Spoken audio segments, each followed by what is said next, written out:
Amazing wisdom. Entrepreneurs. Business leaders. Success. CEOs. Amazing success. Around the world. This is the Success Nuggets podcast. Have you ever wondered what you could learn and how inspired you'd be if you asked incredible people from around the world about the patterns that drive progress? Get ready to dive into a world of insights and inspiration. This is the Success Nuggets podcast with the founder of the Digital Light Bulb and your host, David Abel. Thank you. My next guest is a prominent figure in the podcasting industry, known for his expertise in using podcast as a business growth tool. Toby Goodman, welcome to the show. Thanks for having me, sir. Okay, so tell the audience about your 20-something year career in music, how you got into it, and why you said yes to so many excellent opportunities. I was into music as a kid for the whole of my life. I was obsessed with it. I played drums. I was obsessed with playing the drums. I was not particularly interested in anything else and girls. And I managed to get to university and studied jazz, which was not necessarily what I loved, but I liked it a lot. And there was at the time no real credible kind of pop music education course. So it's just a way to carry on staying in education, get better at what I did. And I went to uni and did jazz. After a year in the summer holidays, I got a phone call from some random person who met me somewhere. And she said, can you go to Blackpool to do a summer season? It was 10 weeks. And it was £600 a week. And at the time, that was a lot of money. 18. And I'd been doing dodgy gigs, £100 here or there, maybe £50 or maybe nothing in a terrible bowl of pasta. And so to be offered £600 a week, I thought, yes, please.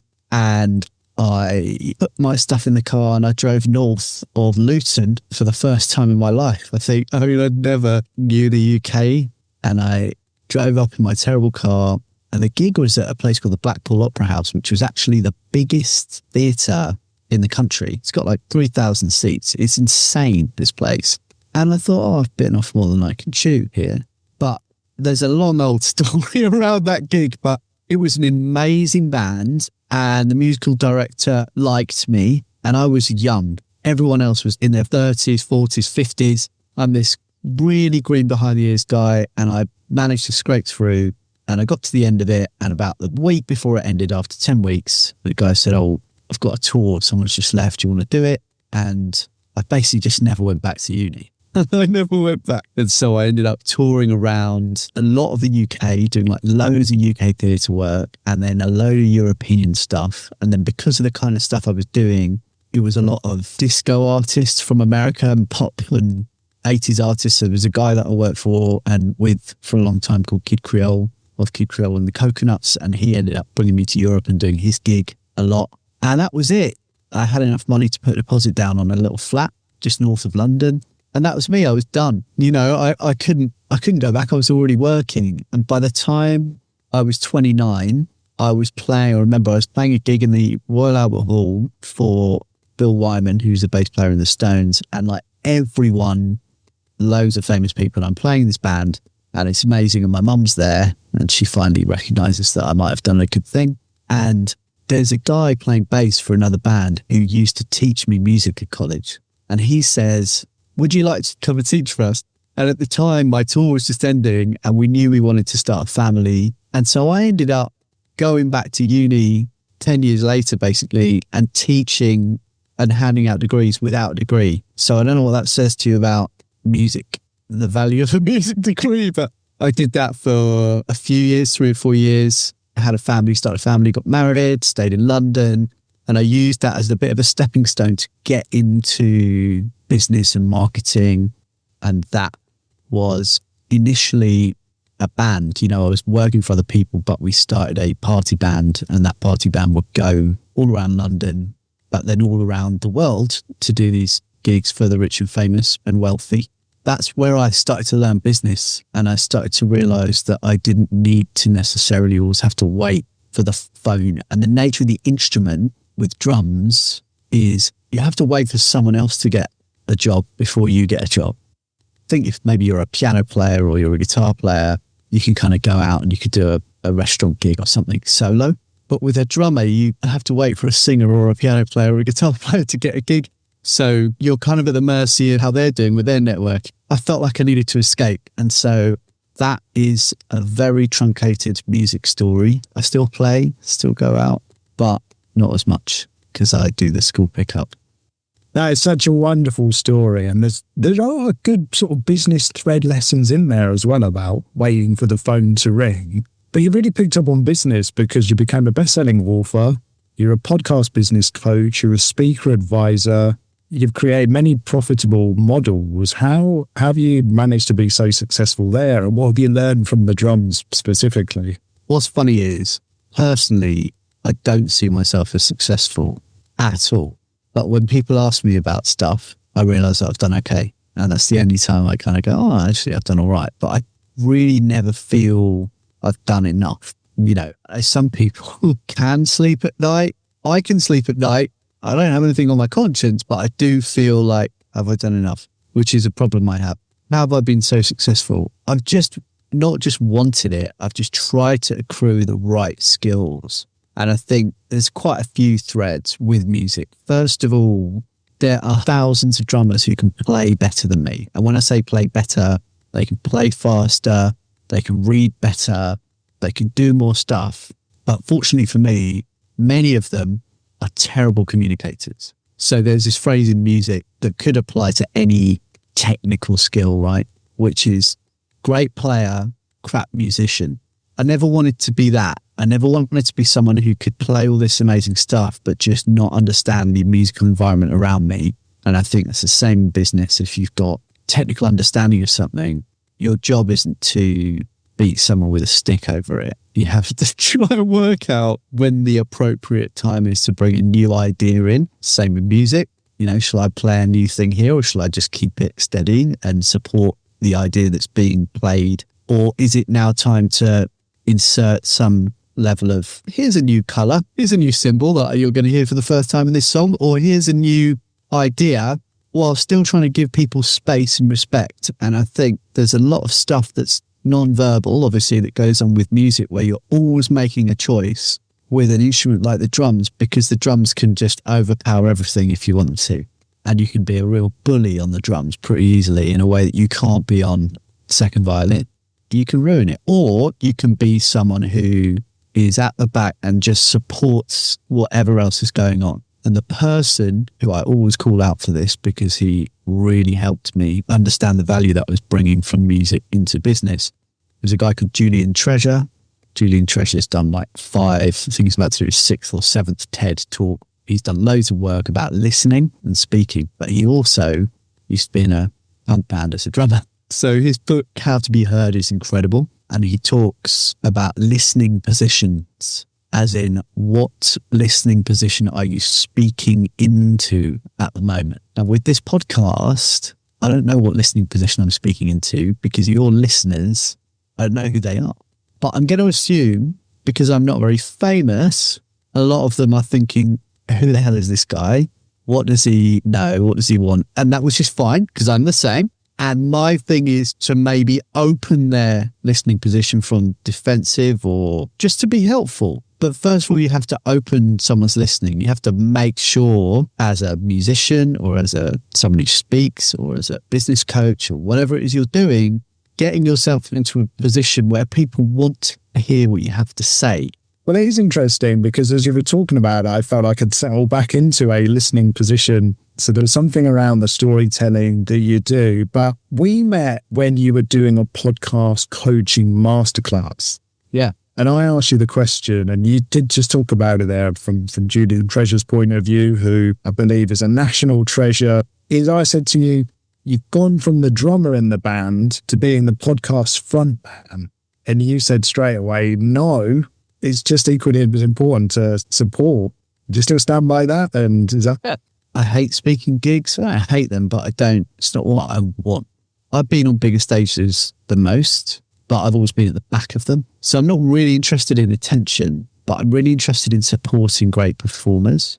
And a certain amount of that means that I have to be a great performer. But being a great member of a supporting cast is very different to being the star of the show. And so I think that's what makes me a good coach and a good consultant, that I can help the people that hire me to perform in the exact moments they matter. And everything you do when you talk about audio is about it can be profitable for your brand. This is key for business owners who need someone like you who's keen to play a role. How do they make their brands profitable from being a podcast? When I think about brands, I think about Seth Godin's work. And when he talks about being remarkable and he tells stories about, well, I'll tell you what a brand is. A brand is where you walk down the street and you see tattoos of Harley on someone's arm. They literally brand themselves. Okay. So you've got that. And then you've got people talking about my brand and they've got a TikTok account. They're so different, aren't they? So the way that a podcast helps the majority of my clients is, first of all, I'll tell you who my clients are. My clients tend to be expert technicians. They are lawyers, they're oncologists, they are therapists. They're like the professions. And many of them are shy. Many of them don't have the desire to become famous or a name beyond being recognized as an absolute expert in their industry.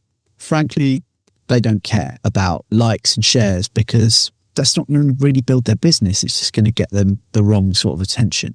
So what sort of attention do you want? Now, with podcasting, as you know, because you're literally doing the book that I wrote at the moment, is you're having a meaningful conversation with somebody and you're putting them on stage in a really nice way and you're asking them questions about themselves. And as we know, everyone's favorite subject, whether they're shy or not, is themselves.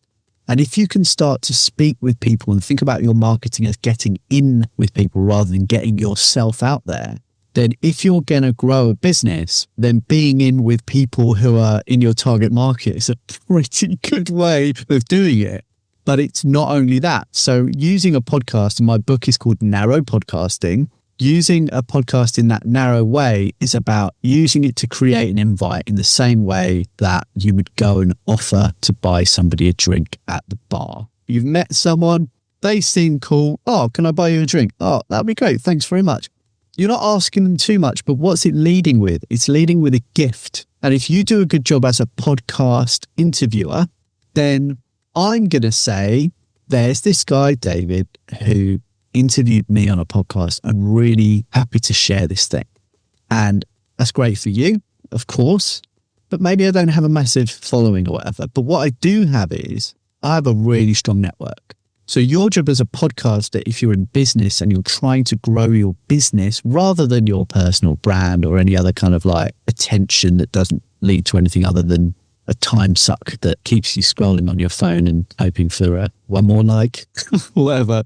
That's not business, is it? So if you've got a podcast that's building relationships, then your guests will do your marketing for you. And it's not normally with my clients, the kind of mass marketing needed by Nike or Adidas or Harley or Sainsbury's. It only needs to be a few people. And so your job as a podcaster who's got a business to grow is all about guest selection and quality invites. Would you like to be on the Success Nuggets podcast where I talk about X for listeners who are interested in Y? Yeah, I'd love to do that. Thank you so much for the invitation. Where do I have to go? Oh, we can do it on Zoom. Just do it from home. It only takes an hour or less, or half an hour. Would really appreciate the investment of your time and coming on. And don't worry, I'll make sure it's edited properly. So every time you are and and cough, that'll get taken out and I'll give it to you so you can share it with your network and let them know. And the kind of people that I work with, those kinds of guests, they don't tend to scream and shout about their achievements on LinkedIn or on Facebook or what have you. To them, marketing is like a gross thing. But if they've been a guest on something, then they feel a sense of duty to say, oh, I've been on this thing, and they will share it. So guest selection is really important. And who are your guests? Well, your guests are a number of people. So they could be your ideal client, which I think is cool. But you really must make sure you're not pitching the shit out of them when you get them on, because that's gross. They could be your ideal client. They definitely should be your existing client, because retention is awesome. And there's nothing like going through a case study of where were you, where are you now, what is the experience of going through the thing that we worked on together? That's incredible marketing material for you. And that's incredible retention for you when a client is forced in the nicest possible way to articulate the experience they've had. So clients and past clients and possible clients, all good. But the other people that you should be approaching are cool people with interesting stories who happen to hang around your target market. So we just got on the call before this recording and I listened to what you're up to and the particular target market you served. And I told you a story that is completely random about a guy in the Middle East who works in the same target market you're serving at the moment, because it's just a bizarre story, but it's the only story I've got about that market. And I might be able to connect you. I might not. I don't know. But I'm here to serve because you're hosting me on your platform. And so powerful referrers are people. And by the way, if you're not sure if someone's a powerful referrer, if you don't know them in the way that you and I have known each other on and off over the last few years, just go to someone's LinkedIn and look at who they're connected to. Because if you message them and say, hey, I notice you're connected to such and such, can I have an intro? They're going to tell you to go away and stop being so rude, or probably not reply. But if you have a conversation that you can have with them, you're in a position, you'll have opened their listening position to a point where they'll say, you asked some great questions and I was really glad I could tell my story. Thank you, David, for letting me do that. And you get to say, I notice you're connected to so-and-so. Would you be open to making that network? And I think they'd be a great guest on the podcast, right? Yeah. You get to ask that question only because you've bought them a virtual drink or had a virtual meal with them, which is in this case a podcast episode. So there's that. The other way that I've found, the largest organization I've worked with to date has an annual revenue of about $80 million. So they are not a big business, but they're a decent sized business with a team across 12 or 13 locations. The thing that a podcast has helped them do has retain the team and keep the team, because as soon as you're global, as soon as you're or national or wherever, leadership has a problem communicating with everyone in every single office around the country or the world. So that's been a great way to keep a personal tone for a larger size business. And the other thing that it's done is it's been an incredible recruitment tool, because when those people are hiring, and I had a situation with a client who told me they were willing to spend 150 grand on finding the right person for a role, and they would do that often because that's the cost of hiring, and it would take them sometimes 6 months. A podcast was part of an effort that sped that up to about a month and reduced the cost to about 20 grand. So they're the ways that my clients use podcasting. And some of them get popular and some of them get loads of listeners. But actually your business is the sponsor of your podcast. You don't need to go and look for a podcast sponsorship deal. You don't need to worry about how many listeners you've got. If you already have a business, if you already have a core skill and a very clear target market you can help, you use it as a networking tool. And going all in, as soon as you're trying to spread yourself over everything, every single target market in the world or whatever it is you might be doing, it's really hard to articulate why anyone would care. And I saw something really recently that was a super, super, super polished, I think it was like a sales thing, getting better at selling or whatever, something like that. But there was no clear target market. Well, who's this sales for? She said, well, it's for everyone. Well, no one identifies as everyone. So as much as there's no question that you could help people from 20 million different industries, if you commit to choosing one and then building a habit around, right, I'm only going to target dentists for 3 months or whoever, or car mechanics or plumbers or fitness coaches, whoever you're going to target with the result you get is frightening to people. Maybe, let's say lawyers, right? Lawyers can serve a ton of different people, but we know that the best lawyers in the business are known to be the divorce lawyers or the business lawyers. So that's something. So just commit to something for at least 3 months. I know that I spent the last year and a bit mainly working in the space industry, which is hilarious to me because I know nothing about space. But I went all in. And before that, I worked in cancer. And I worked with a lot of cancer organizations, one particular cancer organization for a long time, and got to know tons about oncology through the way of not anything technical. I couldn't save anyone's life and I don't know how to treat someone with cancer, but I do know how to talk to them better and talk to the people around them who have had cancer. And that's the work that I was doing with content, not just podcasts, but whole messaging across the complete rebrand of an organization was about how do you speak about this stuff. That's lovely, mate. And I know you as a very heart-centered person as well. So finally, what is your one golden nugget? My one golden nugget is to not consume too much content on the internet and actually do some work and try things. I can't endorse it enough. Where can the guys follow you and find out more about Narrow Podcast in your book as well? For business stuff, I'm on LinkedIn. So you can find me at Toby Goodman on LinkedIn. Or you can find a ton of stuff, including my very amazing keynote, which features a plastic duck. I took a plastic duck all the way to Vegas and LA and did this keynote around the place a few times called Get Clients with Your Podcast. And that's over at narrowpodcasting.com. Toby, thank you again, mate, for tuning in next time. Thanks, man. Join David and his incredible guests next time on the Success Nuggets podcast. And to find out more, visit onegoldennugget.com. Thank you for listening.